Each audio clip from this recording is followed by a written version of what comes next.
भजन नहीं हरि को, श्रवण न राम कथा अनुरागी। कानों से भगवत चर्चा नहीं सुहाती। बस वो बात बताओ जिससे हमारी कामना की पूर्ति हो जाए। जो कहो हवन कर दे।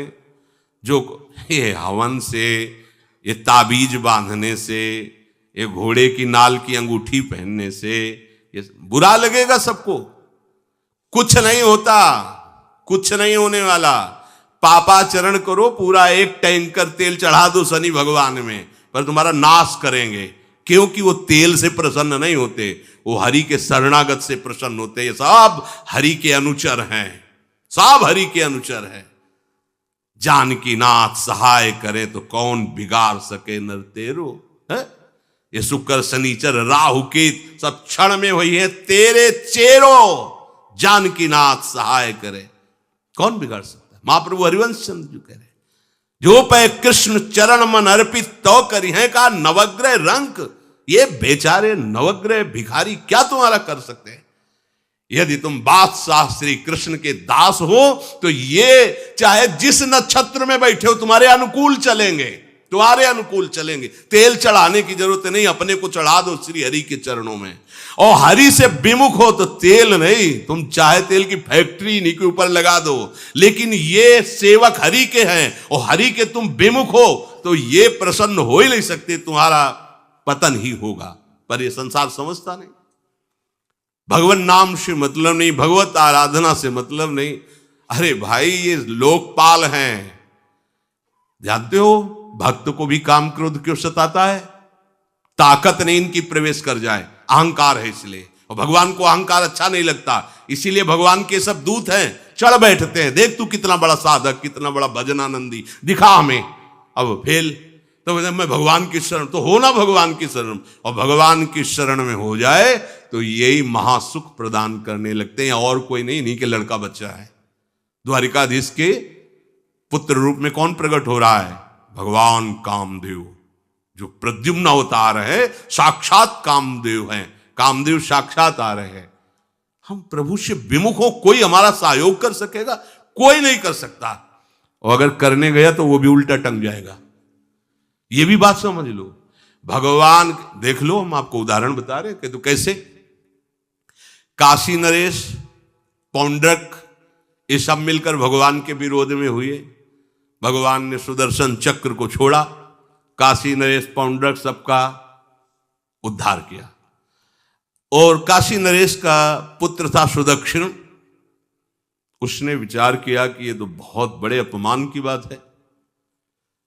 भगवान शंकर की नगरी में रहता, काशी में महामृत्युंजय है, काल के भी महाकाल हैं।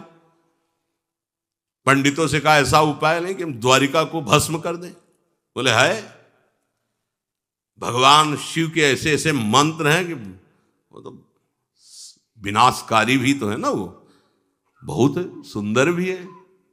कर्पूर गौरम करुणावतारम संसार सारम, करुणा के स्वरूप है।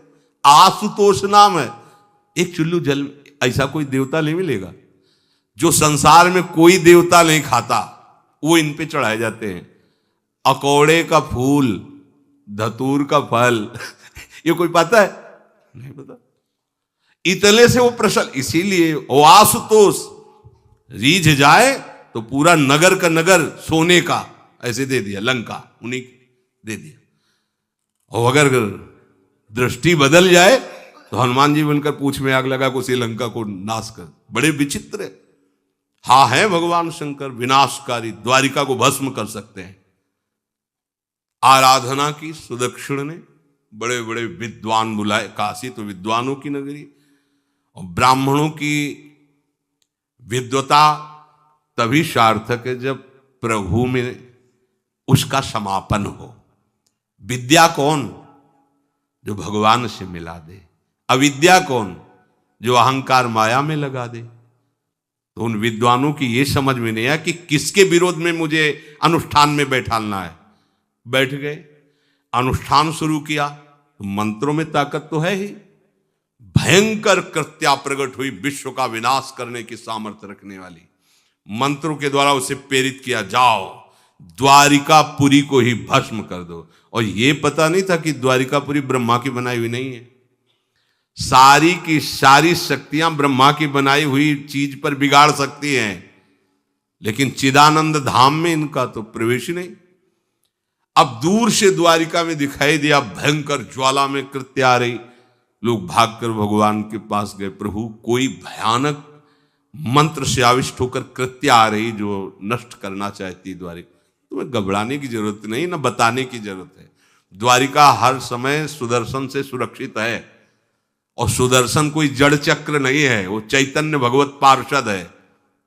जब जहां जैसा अवसर आता है वैसा वो रूप रख लेते हैं। एक को मारना है तो 100 अरे वाले, हजारों को मारना है तो 1000 अरे वाले, और अगर पूरा सिस्टम विनाश करना है तो अनंत अरे वाले सुदर्शन चक्र हो जाते हैं। और जब सेवा ये नहीं होती तो हाथ जोड़े भगवान के पास खड़े रहते हैं। ये कोई जड़ वस्तु नहीं कि तलवार है भगवान की तो तलवारें बनी खड़ी रहेगी, नहीं, पार्षद स्वरूप है। आवश्यकता हुई वही कौमुदी की गदा सुदर्शन, ये सब दिव्य है। पांचजन्य शंख सुदर्शन चक्र सेवा में थे। भगवान ने आदेश किया, देखो क्या है, सुदर्शन चक्र ने दौड़ाया कृत्या को, वहीं चल जहां से आई तू, वहीं ले गए जहां पंडित लोग सब सावधान, मंत्र से अपने को सुरक्षित किए। ये बड़े खतरनाक अनुष्ठान होते हैं, जो मारण अनुष्ठान होते हैं, बहुत खतरनाक होते हैं। मतलब अगर सही माने में वो भगवत आराधक नहीं है तो फिर नष्ट भी कर देंगे, ऐसा नहीं। तो एक प्रसंग आता है कि एक शालिग्राम भगवान को नचा करके पैसे लेते थे। बहुत से लोग इकट्ठा हो गए, तो चमत्कार को देखने वाले संसारिक जन होते हैं, तो ऐसे शालिग्राम रखते, ऐसे करते, शालिग्राम ऐसे ऊपर उठते, ऐसे ऐसे ऐसे ऐसे नचाते, और लोग अरे देखो भगवान इनके इशारे से नाच रहे हैं। ऐसा एक भक्त तो उसी नगर में एकांत में भजन करते थे, बड़े सिद्ध, कई शिष्य उनके थे, भिक्षा मांगने हो गए, उन्होंने देखा, आके गुरुजी से, उनका ऐसा भक्त कभी कर ही नहीं सकता। भगवान का भक्त अपने भगवान को प्रदर्शन नहीं बनाता, ये तो कोई तांत्रिक है, भक्त नहीं है। भक्ति की अलग संज्ञा होती है। ये कोई तंत्र सिद्ध आदमी है जो भक्ति का नाटक करके लोगों को ठग रहा है। बोले महाराज फिर आपको चलना चाहिए, क्योंकि हजारों लोग उससे प्रभावित हो रहे। बोले हम गए तो उसका सब बंद हो जाएगा, ये दुकान मकान। बोले चलो ना महाराज, बड़ा ऐश्वर्य जमा हो रहा था, लोग भेंट जा, वो गए, बस अंदर से नाम जप करते हुए जो खड़े हुए, तो कुछ नहीं, कोई भी उसका मंत्र, वो आसपास दृष्टि डाला, कौन आया नया, तो उसी में देखे फटे पुराने कपड़े पहने, तेज से चमकते हुए भक्त। तो उनका तुम चले जाओ यहां से। तो उनका नहीं, हम चले जाने के लिए नहीं आए, हम आपको बताने आए, ये नाटक मत करो, अगर सही आराधना करो इनकी तो ये लोग क्या देंगे, ये तो परम पद दे देंगे, शालिग्राम भगवान है, आप भगवान का ऐसा प्रदर्शन करते हो। अब लोगों का विरोध शुरू हुआ, क्योंकि इतने बड़े संत जब बोल रहे तो सब लोग, अब उसको बहुत बुरा लगा कि हमारी तो सारी दुकान बंद हो गई। अब एकांत में जाकर उसने मूठ का प्रयोग किया, ये मारण होता है मंत्रों से, एक खप्पर में आग जैसी जलती है, उसमें अभिषिक्त करके भेजा जाता है, और जिसके पास भेज दिया गया वो उल्टी में खून, शौच में खून, 2-4 जितना समय रखा गया उसके अनुसार मर जाएगा वो। पर ये साधारण लोगों के, भजनानंदियों के ऊपर नहीं, भजन वाले मत डरे। साप ताप रोग शोक, किसी का श्राप भी आपको छू नहीं सकता। कोई ताप, कोई दोष, कोई रोग, कोई मारण, कोई मूठ, किसी की सामर्थ्य नहीं। राधा राधा राधा, जिनके चरणों में सुदर्शन चक्र बसता है वो है किशोरी जी, जो लाल जो हाथ में रखते हैं ना, श्री जी के चरण चिन्हों में सुदर्शन चक्र है। वो मूठ गई महात्मा की कुटिया के सामने, और बस जैसे मक्खियां भिनभिनाती ऐसी आवाज आई, बस वैसे नाच रही थी बाहर। तो वो डेहरी के पास आए और उनका, हमारे दृष्टि में भगवान की सिवा कोई नहीं, आप में भी भगवत शक्ति है, क्या आप ये नहीं समझते हैं कि निरपराध के लिए मारण किया गया है? हमारे में सामर्थ्य है, हम आपको अभी नष्ट कर सकते हैं। अरे भगवान के नाम में आप जाओ और उनको दंड दो। कोई मंत्र नहीं पड़े थे, मूठ वापस हुई, और मुंह से खून, शौच से, उन्हीं के त्राहिमाम मच गया। फिर उनको लगा कि मुझे जाना चाहिए उसकी रक्षा के लिए, गए, भगवान नाम स्पर्श करते हुए इसे माथे पे हाथ, सब शांत हो गया। बोले अब अवसर हम दे रहे हैं, अब नाम जप कर लो, नाटक बंद करो। उस चरणों में गिरा, उसी दिन शिष्य बन गया। तो सुदर्शन चक्र ने कृत्या को नष्ट नहीं किया, वहां द्वारिका में दौड़ाया, जब काशी पहुंची, काशी भगवान विश्वनाथ जी के त्रिशूल में बसी हुई है और शिव की दृष्टि से सुरक्षित है। जो वहां श्रद्धापूर्वक वास करे उसका उस कृत्या को सुदर्शन ने नष्ट किया और जितने ब्राह्मण थे सबका राधे राधे, और पूरी काशी में आग लगा दी। विश्वनाथ जी मुस्कुराए, नाराज थोड़ी, क्योंकि विश्वनाथ जी ने कह दिया था यदि ब्राह्मण विरोधी कोई है तो हमारा ये मारण काम कर जाएगा। और उनको ये समझ में नहीं आया कि नमो ब्रह्मण्य देवाय भगवान का नाम है, वो जानते थे। तो कोई भी भगवत विरोध भाव लेकर के किसी भी देवता की आराधना करके कुछ नहीं होने वाला। किसी भी देवता, एक तांत्रिक बहुत वो संतों को परेशान करता था, धर्म सम्राट स्वामी श्री करपात्री जी महाराज, ये बहुत पुरानी बात नहीं है। तो उन्होंने संतों ने आगे बताया कि बहुत अपमान कर देता है। उन्होंने कहा ठीक है, गए, हाँ भाई शुरू हो जाओ तुम, जितना तुम्हारे पास तंत्र है हम एक भी मंत्र नहीं बोलेंगे, दंड लिए हुए हम एक भी मंत्र नहीं बोले, हम केवल खड़े हैं, तुम प्रयोग करो।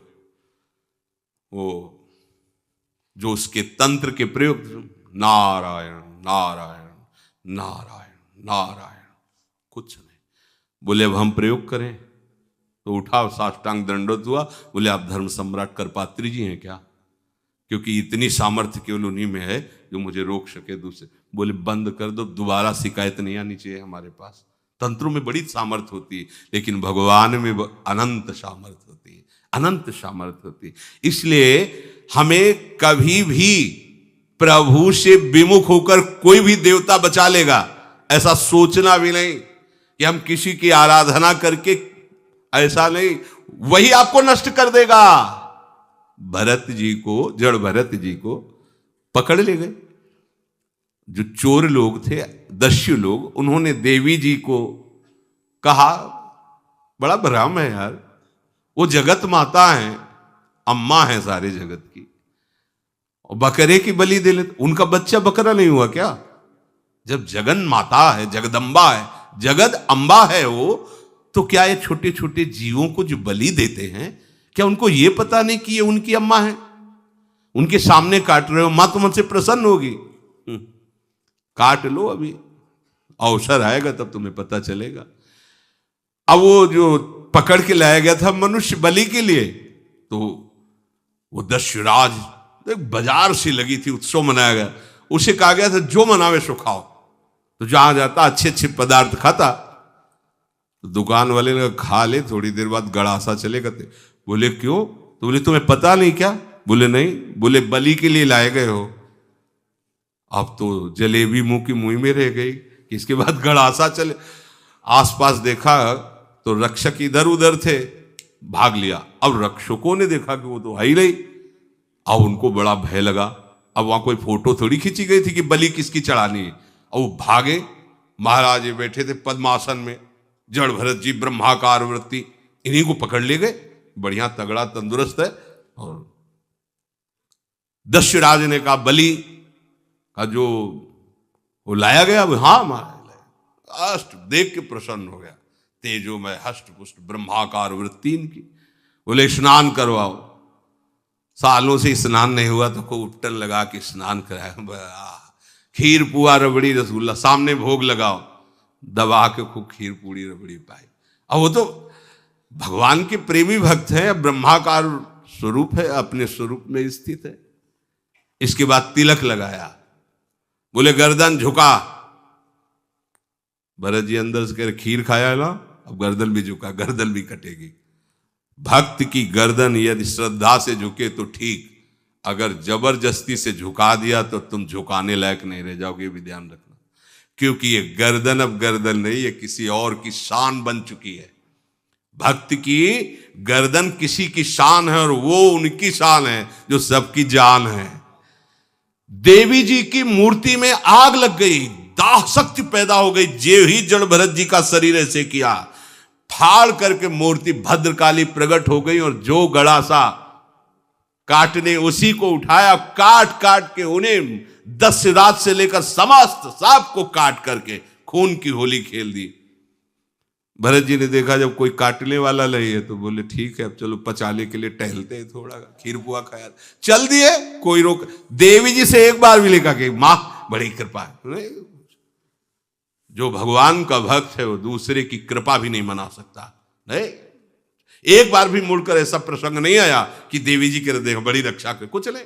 प्राण जाने पर कोई भय नहीं, रक्षा होने पर किसी की स्तुति नहीं, अपने मंगल विधान। हरि आश्रय, सत्संग हरि आश्रय देता है, बहुत बड़ा बल हरि है, मान लो। एक दिन आपसे कह रहे थे कि जब आपने देखा नहीं उनको, उनसे बात नहीं हुई, और आप उनके जनों से बात सुनकर उनकी तरफ चल पड़े, इस बात से हरि आपके ऋणी हो जाते हैं। भगवान इसी बात से ऋणी हो जाते हैं। बस ये बात आप हृदय में बैठा लीजिए। जैसे लोग प्रश्न करते हैं ना कि हमने भगवान को देखा नहीं, भगवान को हम कैसे, किसी की बात तो मान लो ना। आप मान लो, वो तो आपके अंदर भी बैठे हुए हैं, वो आपको इतना प्यार देने लगेंगे, जहां कोई सहायक नहीं होगा वहां हरि आपको दिखाई देंगे। देख लेना, बिगड़ी ऐसे क्षण में बन जाती है, ऐसा लगता है गला कटा तो वो तलवार गले तक आएगी, हार बनकर सुगंधित फूल बन जाएगी, पर गले तक आने आने तक तुम्हारी निष्ठा देखी जाएगी। नहीं नहीं, बस मेरे हरि का यही विधान, वो आते आते हार बन जाएगी, वो तलवार तुम्हारा गला नहीं काट पाएगी, क्योंकि गले में हरि नाम चल रहा है। मान लो हमारी महालक्ष्मी चरण चापती रहती, क्या चाहिए तुम्हें, क्या चाहिए, आप सच्ची मानिए। क्या मतलब, कितनी मलिनता छा गई है। हम इसको मार देंगे तो 2 लाख रुपए मिल जाएंगे, ये कर देंगे तो, अरे भैया अगर तू हरि नाम जपेगा तो इसकी कीमत नहीं है, कीमत नहीं, अमूल्य वस्तु है। इसके ब्याज में तू कुबेर बन सकता है, मूल्य तो कभी खत्म होता ही नहीं है, ब्याज में तू ब्रह्मा बन सकता है। बनना तो चाहे, भक्तजन तो कहते हैं नहीं चाहिए मुझे ब्रह्मा का पद, परमेष्ठी पद, नहीं चाहिए सम्राट पद, नहीं चाहिए योग की सिद्धियां, मुझे प्रभु आपकी दास्ता चाहिए। ये बात, कितना महासुख होगा उस भक्त को जो इन बातों को कह रहा है, नहीं चाहिए मुझे मोक्ष सुख नहीं चाहिए। वो ऐसे थोड़ी कह रहा है, श्रद्धा से नहीं कह रहा, अनुभूति से कह रहा है, मुझे नहीं चाहिए ये सब, इनमें वो सुख नहीं है जो आपके चरणों के समीप रहने में सुख है। नहीं सत्संग भजन नहीं हरि को, श्रवण न राम कथा अनुरागी, सुत बीत दार भवन ममता निसि सोवत अति न कबहु मति जागी। अरे तेरी बुद्धि सो रही है, जगा दे। पुत्र में, रुपया में, स्त्री में, मकान में, इसमें सबकी ममता होती है, सबकी, जितने सृष्टि में पैदा हुए हैं। केवल सत्संगी की नहीं होती। जो असली सत्संगी है उसकी ममता प्रभु के चरणों में होती है, क्योंकि वो जानता है सब रूपों में प्रभु ही है, ये सब पसारा प्रभु का ही है, इसलिए ममता उसकी प्रभु के चरण। एक अहमता ममता ये जग में है दुख जाई, ये जब श्री जी की ओर लगे तो होत परम। जाग जा, बिना जागे दुख दूर नहीं हो सकता। जैसे स्वप्न में हम देख रहे हैं कि समुद्र में डूब रहे हैं, अब जागृत में आसपास सैकड़ों नाव लगा दें तो बच जाएगा क्या वो, क्योंकि वो तो सो रहा है और वो स्वप्न में देख रहा है। अब हम नाना प्रकार के तैराकों को बाहर तैनात रखें तो उसको कोई सुख मिलेगा क्या, क्योंकि वो स्वप्न में। उसको अगर सुखी करना है तो एक ही उपाय, जगा दे। जगा दो तो ना समुद्र रह गया ना डूबना रह गया। ऐसे ही संसार में मोह से ऐसे ग्रसित जीव हैं, भाई इतना ही सुखचार है, और उसी स्वप्न में वो दुख से निवृत्त होना चाहते हैं। अब हम बाहर से उनकी कामनाओं की पूर्ति करने वाली बात करें तो क्या वो सुखी हो जाएंगे क्या? इसीलिए कोई साधु जो भगवत मार्ग का पथिक है वो कभी सपोर्ट नहीं करेगा जाओ ऐसा, वो जाओ ऐसा ही है जैसे उस स्वप्न में समुद्र में डूब रहा है, बाहर से हम जल जहाज नाव तैराक सब लगा रहे हैं, लेकिन वो नहीं सुखी होगा, क्योंकि उसके सुख का कारण तब बनेगा जब स्वप्न हटे। स्वप्न तब हटेगा जब वो जागे। जो सपने सिर काटे कोई, बिन जागे दुख दूर न होई, तो उसको जगा दो। साधुजन क्या करते हैं? जगा देते हैं उसको। जागो, कहां मोह निशा सब सो अनिहारा, देखे स्वपन अनेक प्रकारा, यही जग जामिन जागे जोगी। योग भगवान से जो तुम गृहस्थी में हमारा कुल चलाने वाला होना चाहिए। बड़ा भ्रम बैठा हुआ है, हमारा कुल चलाने वाला नहीं तो सब बेकार, जीवन ही बेकार हो गया। बिना गुरु के यदि शास्त्र पढ़ोगे ना तो भ्रमित हो जाओगे। स्पष्ट लिखा, पुत नाम के नरक की उसको प्राप्ति होती जिसके संतान नहीं होती। अब तो गृहस्थ में बेचारा पड़े परेशान, उन्होंने सोचा इससे अच्छा है आत्महत्या कर लें। बहुत संतों के पास जाकर के यज्ञ करके सब अपनी कामनाओं की पूर्ति चाहते, दान पुण्य दे करके। उसने भी जितना उपाय हुआ किया, नहीं हुई संतान। मरने के लिए वो जंगल में, उधर से एक सन्यासी जी आ रहे थे, देखा साधु तो ब्राह्मण तो थे, उठे प्रणाम किया, देखा उनको उदास क्यों हो। उनका महाराज उदास ही नहीं, मैं तो आत्महत्या करने आया हूं यहां जंगल में। अरे ये तो महापाप है, आत्महत्या तो बड़ी दुर्गति का कारण है। बोले महाराज अगर आप बचाना चाहते हो तो आप कृपा करो। क्या क्या चाहते हो? बोले हमारे पास सब कुछ है, बेटा नहीं दोगे तो हमारा जीवन बेकार। तो उन्होंने अंतर्दृष्टि से देखा और कहा 7 जन्म तक तेरे पुत्र नहीं भाग्य में तेरे लिखा है। तो उसने कहा फिर तो अभी मरते, आत्महत्या करते, हम 7 जन्म की बात, हम 7 दिन नहीं जिएंगे, हमें पुत्र चाहिए। संत का दयालु। देखो जिनके पास तपस्या और भजन का धन होता है, जब भगवान अधीन है तो कुछ भी कर सकते हो, कुछ भी कर सकते हैं। प्रारब्ध मिटाना कोई बड़ी बात नहीं। प्रारब्ध जानते कोई देवता थोड़ी है, तुम्हारा पीछे का किया हुआ कर्म है। और इधर जोर का भजन है, भजन के प्रभाव से कर्म को नष्ट करने में देर थोड़ी लगती है। ये तो अच्छे शुभ कर्म करो तो तुम्हारा प्रारब्ध बदल जाएगा। भजन का प्रयोग प्रारब्ध बदलने के लिए थोड़ी है। पर वो ऐसा हट किए तो उनका देखो, हट करने से लाभ नहीं मिलता है। उनका हमें उपदेश नहीं, हमें पुत्र चाहिए। अगर आप भगवत प्रेरित होकर यहां आए हो तो आप हमें। तो उन्होंने तपस्या के बल से फल की रचना की और कहा जाओ अपनी पत्नी को ये फल पवा दो और इससे निश्चित पुत्र होगा। बहुत प्रसन्न, अब कामना पूर्ण थी तो देख लो प्रभाव, देखो कामना का।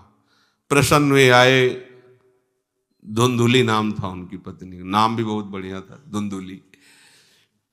वो कहा कि देखो ये फल खा लो, तुम्हारी संतान हो जाएगी। बहुत मीठी बात बोलती थी, मृदुभाषी, कपट हृदय, अलग अलग क्षेत्र होता है, हृदय कपट और मुख में मीठी बात। बहुत संभल के व्यवहार करना चाहिए ऐसे लोगों से। मधुरिया बानी, मीठी, क्या मृदु भाषा। नहीं प्रीतम, आप चिंता मत करो, फल ऐसे थोड़ी खाया जाता है, नहा धो के पवित्र होके फिर। हाँ उनका ये बात, तो आप अपने काम में लगो, हम पा लेंगे ऐसा। अब आपको विश्वास है ना? बोले विश्वास तो है, इसमें क्या विश्वास, आप भी तो चाहती ना पुत्र हो। बोले हाँ। वो जो ही गए सो अपनी बहन को बुलाया और कहा सुनो, अभी तो हम 4-5 रोटी कढ़ी चावल सब पा लेते हैं, पूड़ी खीर पुआ। गर्भ रहेगा तो पेट तो उसी से भरा रहेगा, तो हमारा भोजन रुक जाएगा। बोले हाँ ये तो बात है। जब पेट बढ़ेगा, अगर घर में आग लग गई तो फिर हम भाग नहीं पाएंगे, तो हम जल जाएंगे। ये निगेटिव सोच वाले लेते।